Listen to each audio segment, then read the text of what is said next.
तिने सवारिया, जिन सिरया तिने सवारिया, जिन सिरया तिने सवारिया, जिन सिरया तिने सवारिया।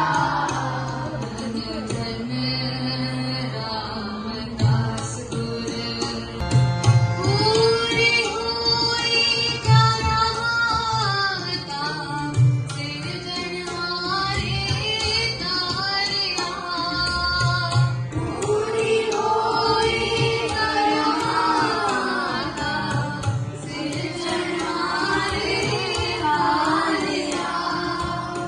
सिखियते सकती पार, रमण कर नमस्कारिया,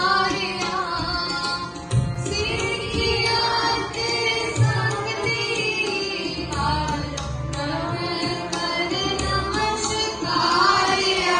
जिन सिरया तिने सवारिया, जिन सिरया तिने सवारिया। धन धन रामदास गुर, धन धन रामदास गुर। अटल थाह तूल तू, तेरा अंत न हारा हारिया। अटल तूल तू, तेरा अंत न हारा हारिया। जिनी तू सेव्या भाव कर से, तुझ भार उतारिया। जिनी तू सेव्या भाव कर से, तुझ भार उतारिया। जिन सिरया तिने सवारिया, जिन सिरया तिने सवारिया। धन धन रामदास गुर, जिन सिरया तिने सवारिया, जिन सिरया तिने सवारिया। धन धन रामदास गुर, धन धन रामदास गुर। जिन सिरया तिने सवारिया, जिन सिरया तिने सवारिया। धन धन रामदास गुर, धन धन रामदास गुर। लाभ लोभ काम क्रोध मोह मार, करते तुझ सब हारिया। लाभ लोभ काम क्रोध मोह मार, करते तुझ सब हारिया।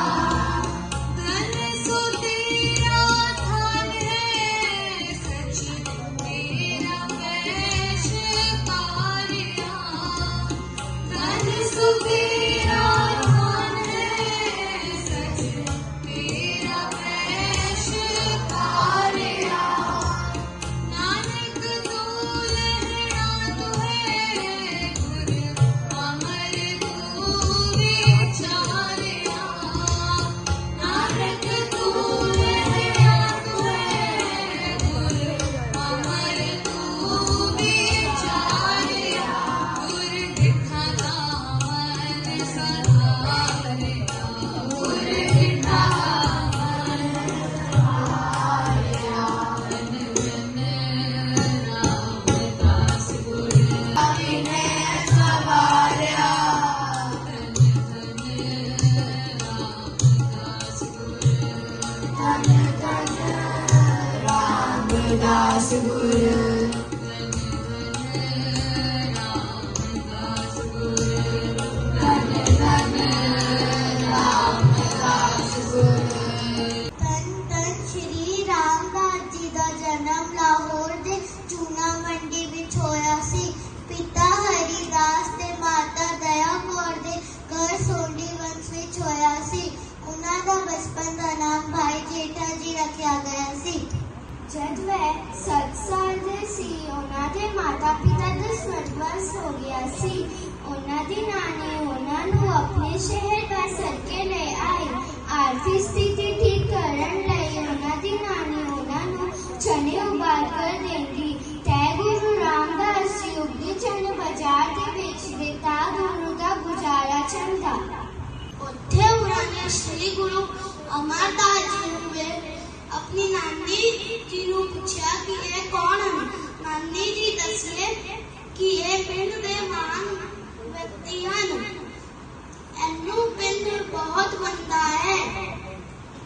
श्री गुरु रामदास जी के कहने पर श्री गुरु अमरदास जी खजूर साहिब ਦੀ ਉਸਾਰੀ ਦੀ ਸੇਵਾ ਕਰ ਰਹੇ ਸੀ। ਜਦੋਂ ਗੁਰੂ ਅਮਰਦਾਸ ਜੀ ਗੁਰੂ ਰਾਮਦਾਸ ਜੀ ਨਾਲ ਗੁਰਮਤਿ ਅਨੁਸਾਰ ਵਿਚਾਰ ਵਿਮਰਸ਼ ਕਰਦੇ ਗੁਰੂ ਰਾਮਦਾਸ ਜੀ ਗੁਰੂ ਅਮਰਦਾਸ ਜੀ ਦਾ ਨਾਮ ਭਾਈ ਜੇਠਾ ਤੋਂ ਗੁਰੂ ਰਾਮਦਾਸ ਜੀ ਰੱਖ ਦਿੱਤਾ। ਗੁਰੂ ਅਮਰਦਾਸ ਜੀ ਗੁਰੂ ਰਾਮਦਾਸ ਜੀ ਨਾਲ ਗੋਬਿੰਦਵਾਲ ਲੈ ਗਏ। ਉੱਥੇ ਉਹਨਾਂ ਨੇ ਗੁਰੂ ਅੰਗਦ ਦੇਵ ਜੀ ਦੇ ਦਰਸ਼ਨ ਕੀਤੇ। ਗੁਰੂ ਰਾਮਦਾਸ ਜੀ ਗੁਰੂ ਅਮਰਦਾਸ ਜੀ ਨਾਲ ਸੱਚੀ ਭਗਤੀ ਅਤੇ ਵਿਚਾਰ ਵਿਮਰਸ਼ ਕਰਦੇ ਸਨ। ਹੋਰ ਲੰਗਰ ਦੀ ਸੇਵਾ ਕਰਦੇ ਸਨ। ਇਹ ਸਾਰੀ ਗੁਰਮਤਿ ਚਰਚਾ ਨੂੰ ਸਮਝਦੇ ਹੋਏ ਗੁਰੂ ਅਮਰਦਾਸ ਜੀ ਗੁਰੂ ਰਾਮਦਾਸ ਜੀ ਨੂੰ ਗੁਰੂ ਬਣਾਉਣੇ ਦੇ ਯੋਗ ਸਮਝਿਆ। ਸਿੱਖਾਂ ਦੀ ਸਾਰੀ ਸਮੱਸਿਆ ਦੂਰ ਕਰਨ ਵਾਸਤੇ ਗੁਰੂ ਰਾਮਦਾਸ ਜੀ ਨੇ 3 ਗਾਵਾਂ ਦੀ ਜ਼ਮੀਨ ਖਰੀਦੀ। ਉੱਥੇ ਸੰਤੋਖ ਸਰੋਵਰ ਦੀ ਖੁਦਾਈ ਚਾਲੂ ਕੀਤੀ। ਤਾਰੀਖ ਸਿੱਖ ਹੋਏ ਮੁਗਲ ਸ਼ਾਹੀ ਦਰਬਾਰ ਦੇ ਵਿੱਚ ਗੁਰੂ ਰਾਮਦਾਸ ਜੀ ਨੇ ਗੁਰੂ ਅਮਰਦਾਸ ਜੀ ਪਾਤਸ਼ਾਹ ਨੂੰ ਸਫਲਤਾਪੂਰਵਕ ਪ੍ਰਤੀਨਿਧਿਤਵ ਕੀਤਾ ਤਾਂ ਕਿ ਕੁਝ ਇਸ਼ਿਆਲੂ ਹਿੰਦੂਆਂ ਦੁਆਰਾ ਲਗਾਏ ਗਏ ਆਰੋਪਾਂ ਦਾ ਬਚਾਅ ਕੀਤਾ ਜਾ ਸਕੇ, ਜਿਨ੍ਹਾਂ ਨੇ ਸਿੱਖ ਸਿੱਖਿਆ ਦੇ ਕੁਝ ਸ਼ਬਦਾਂ ਦੇ ਵਿੱਚ ਆਪੱਤੀ ਜਤਾਈ ਸੀ। ਬਾਦਸ਼ਾਹ ਅਕਬਰ ਦੇ ਦਰਬਾਰ ਵਿੱਚ ਦੱਸਿਆ ਗਿਆ ਹੈ ਕਿ ਸਿੱਖ ਧਰਮ ਹਿੰਦੂ ਅਤੇ ਮੁਸਲਿਮ ਦੋਵੇਂ धर्म ਨੂੰ ਬਦਨਾਮ ਕਰਦਾ ਹੈ ਤਾਂ ਗੁਰੂ ਰਾਮਦਾਸ ਜੀ ਨੇ ਬਾਦਸ਼ਾਹ ਅਕਬਰ ਨੂੰ ਉੱਤਰ ਦਿੱਤਾ। ਜਨਮ ਅਤੇ ਜਾਤੀ ਪਰਮਾਤਮਾ ਅੱਗੇ ਵਿਕਾਰ ਹਨ। ਮਨੁੱਖ ਦੇ ਕਰਮ ਹੀ ਉਸ ਨੂੰ ਬਣਾਉਂਦੇ ਜਾਂ ਵਿਗਾੜਦੇ ਹਨ।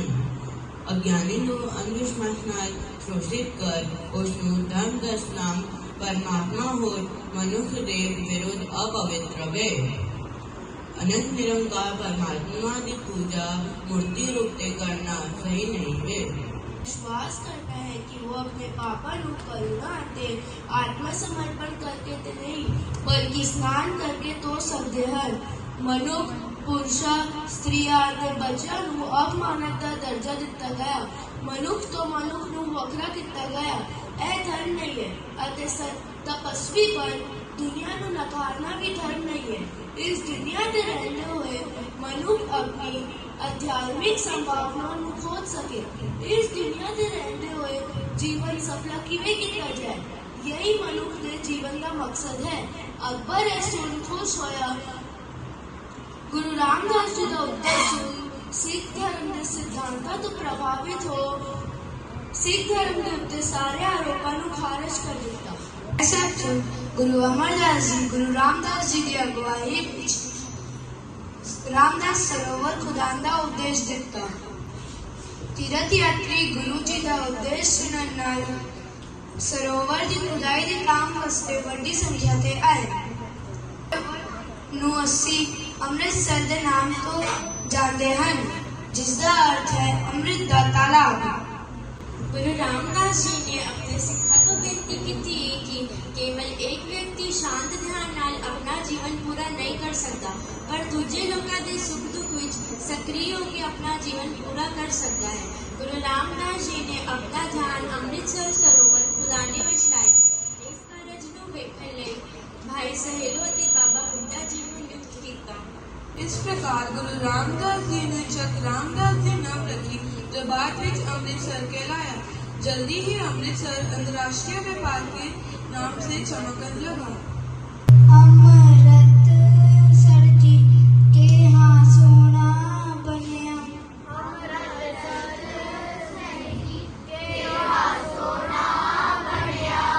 अमृतसर जी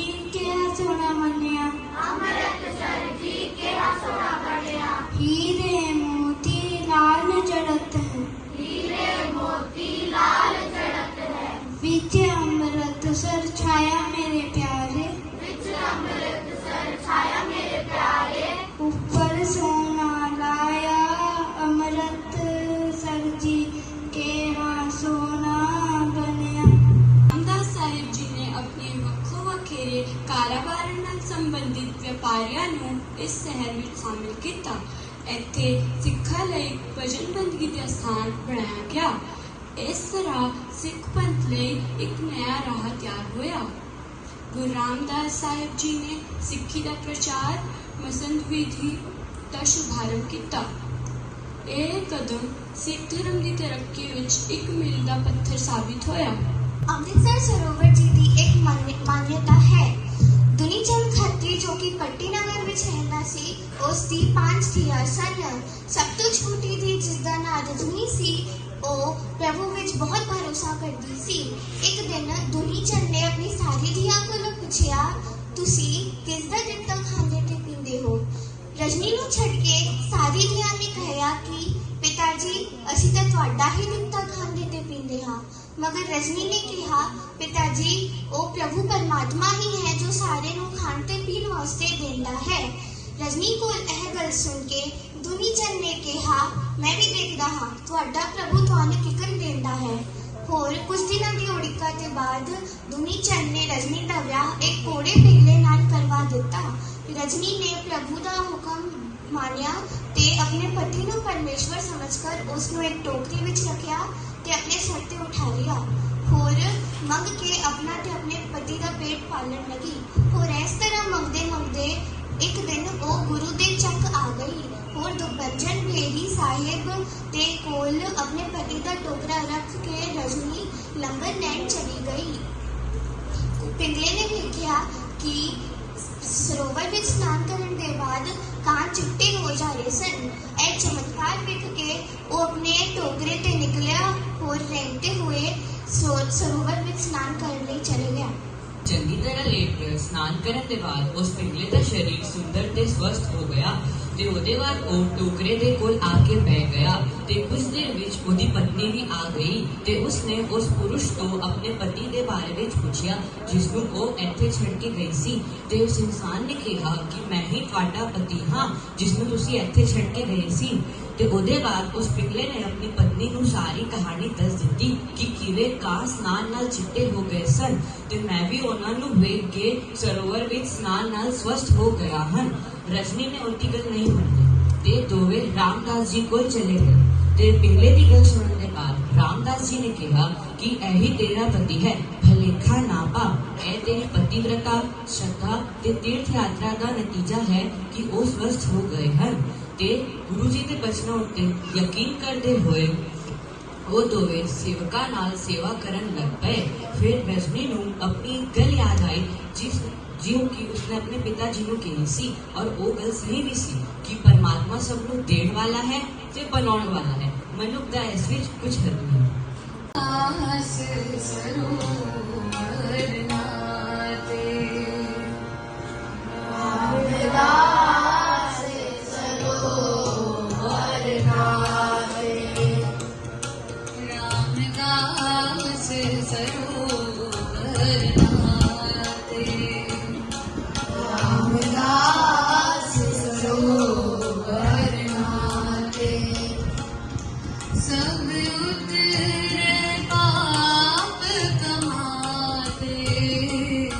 सब उतरे पाप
ਰਾਮਦਾਸ ਜੀ ਨੇ ਸਿੱਖ ਧਰਮ ਨੂੰ ਆਨੰਦ ਕਾਰਜ ਲਈ 4 ਰਾਵਾਂ ਦੀ ਰਚਨਾ ਕੀਤੀ ਅਤੇ ਸਰਲ ਵਿਵਾਹ ਦੀ ਗੁਰਮਤਿ ਮਰਿਆਦਾ ਨੂੰ ਸਮਾਜ ਦੇ ਅੱਗੇ ਰੱਖਿਆ।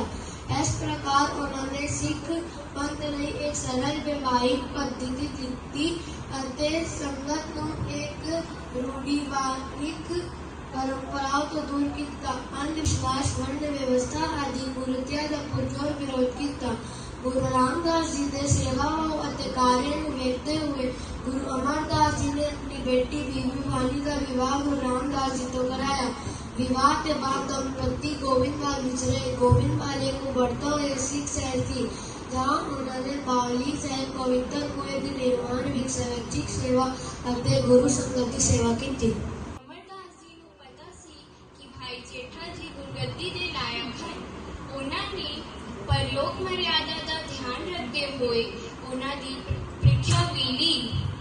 उन्होंने अपने दोनों जवाइयां नू थड़े बनाने का आदेश दिता। जब गुरु जी ने दोनों जवाइयां द्वारा बनाए हुए थड़ियां नू वेख्या तो उन्होंने कहा ये थड़े ठीक नहीं बने, इन्हां नू फिर से बनाओ। ता दूजे दिन दोनों जवाइयां ने गुरु जी का आदेश मानते हुए थड़े तैयार किए। जब गुरु जी ने थड़ियां नू वेख्या तो उन्होंने कहा ये थड़े फिर ठीक नहीं बने, इन्हां नू तोड़ कर बनाओ। तब उन्होंने बड़े जवाई ने आख्या आप जी नू अपनी गल आप ही याद नहीं रहती, इहदे विच मेरा की कसूर है, तुसी किसी होर कोल बनवा लवो। गुरु जी श्री रामदास जी को आ गए ते कहन लगे ए थड़ा तू फिर ठीक नहीं बनाया, मेरे समझावन तो भी तू नहीं समझिया।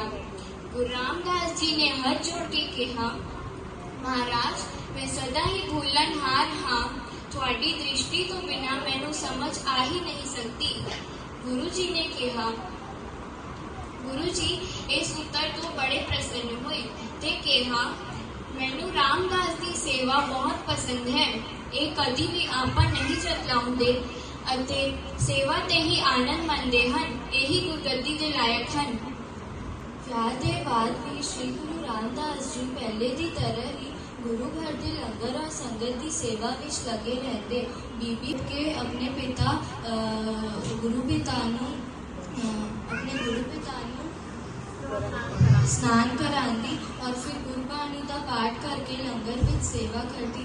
एक दिन बीबी ने देखा कि चौकी का पावा टूट गया है, जिससे बैठ के गुरु जी स्नान करते ने उस पावे के नीचे बीबी ने अपना हाथ रख दिता ताकि गुरु जी के वृद्ध शरीर को चोट ना लगे। इहदे हाथ विच पावे का किल लग गया, खून बहन लग गया। जब गुरु जी स्नान करके उठे तब बीबी ने बहते खून का कारण पूछया। बीबी ने सारी गल गुरु जी को दसी। बीबी की गल सुनकर गुरु जी बहुत प्रसन्न हुए और आशीर्वाद दिता कि संसार में आप जी का वंश बहुत बढ़ेगा, सारा संसार पूजा करेगा। जदों श्री गुरु नानक देव जी ने बड़े पुत्र श्री गुरु रामदास जी तो मिले, श्री गुरु रामदास जी की लंबी दाढ़ी वेख के श्री चंद जी ने पूछा तुसी इन्नी लंबी दाढ़ी क्यों रखी है। श्री गुरु रामदास जी ने कहा तुहाडे जे महान पुरुष के चरणों की धूल पोछण लई इस सर्वोच्च कार्य को उन्होंने विनम्रता नाल करके दिखाया। गुरु रामदास जी ने अपनी वाणी नाल संतां नूं भी राह दिखाया किया अपनी मत नूं रत्ते वल लगाओ। रवि ही है सारे योगा विच व्यापक है। मैं उन्होंने हाथ जोड़ के नमस्कार करता हाँ। तीर्थों ते स्नान करन दी उम्मीद नाम स्नान करो। जदों साथ संगत दी पड़ाव दी दूर अखा ते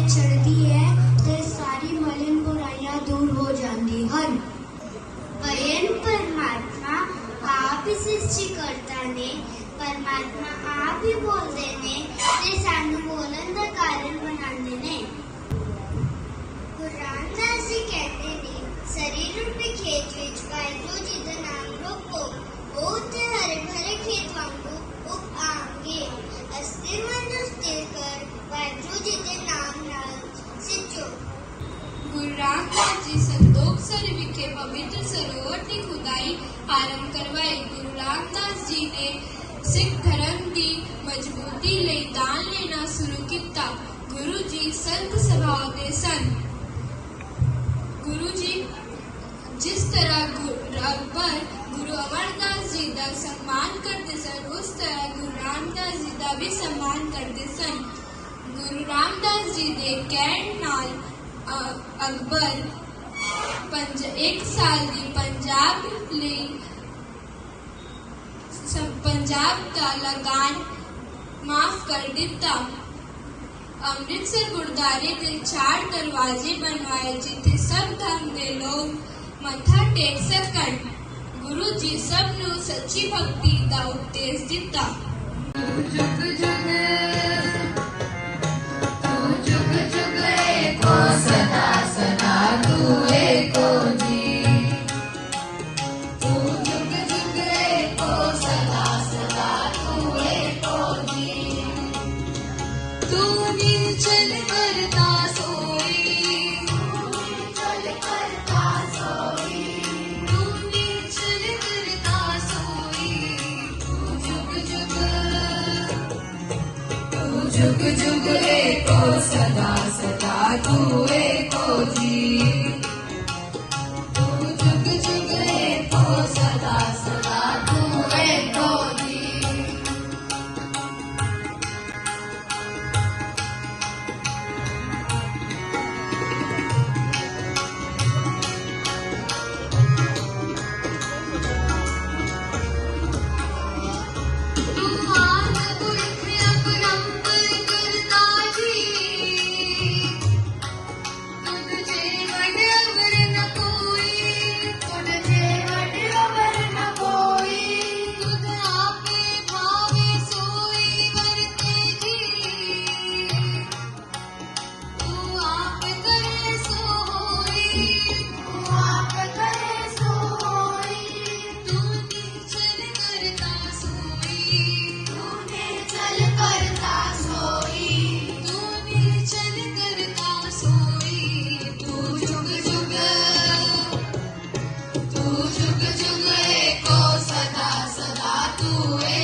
जुग जुग एको सदा सदा तू एको जी।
सदा सदा तू एको जी।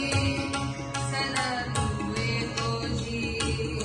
सदा तू एको जी। सदा तू एको जी। सदा तू एको जी। सदा तू एको जी। सदा तू एको जी। वाहिगुरु जी का खालसा, वाहिगुरु जी की फतेह। बोले